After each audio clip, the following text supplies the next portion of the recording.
حضور صلی اللہ علیہ وسلم نے فرمایا ہے کہ جب کوئی قبر میں جاتا ہے تو وہاں بھی ماں باپ کی دعاؤں کا، بہن بھائی کی دعاؤں کا انتظار کرتا ہے،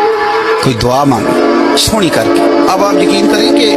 وہ ایک خاص رسم ہے، انہوں نے بھی دعائیں رٹ لی ہیں، وہ پکی رٹی رٹائی کیسٹ ہے،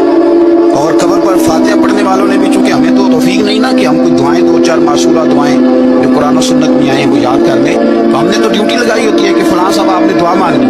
اور خدا نہ خواستہ اگر امام صاحب چلے جائیں جنازے کی تکمیل کے بعد اور وہ قبرستان نہ ہے تو پھر تو شاید پرچیاں ڈالنی پڑیں کہ دعا کون کرے، ذوق نہیں۔ لیکن حضرت عوف بن مالک رضی اللہ تعالیٰ عنہ فرماتے اس رنگ میں حضور دعا مانگتے قبر پہ کھڑے ہو۔ حضرت طلحہ بن برا کی قبر پر پتہ نبی پاک نے کیا دعا مانگی؟ حضور فرمانے لگے میرا طلحہ، اللہ تیری بارگاہ میں آیا ہے، جب میرا یہ غلام تجھ سے ملے نا تو مالک یہ بڑا کمزور ہے، یہ بڑا میٹھا ہے، بڑا پیارا ہے، اے اللہ جب میرا طلحہ تجھ سے ملے تو اس سے ذرا مسکرا کے ملنا۔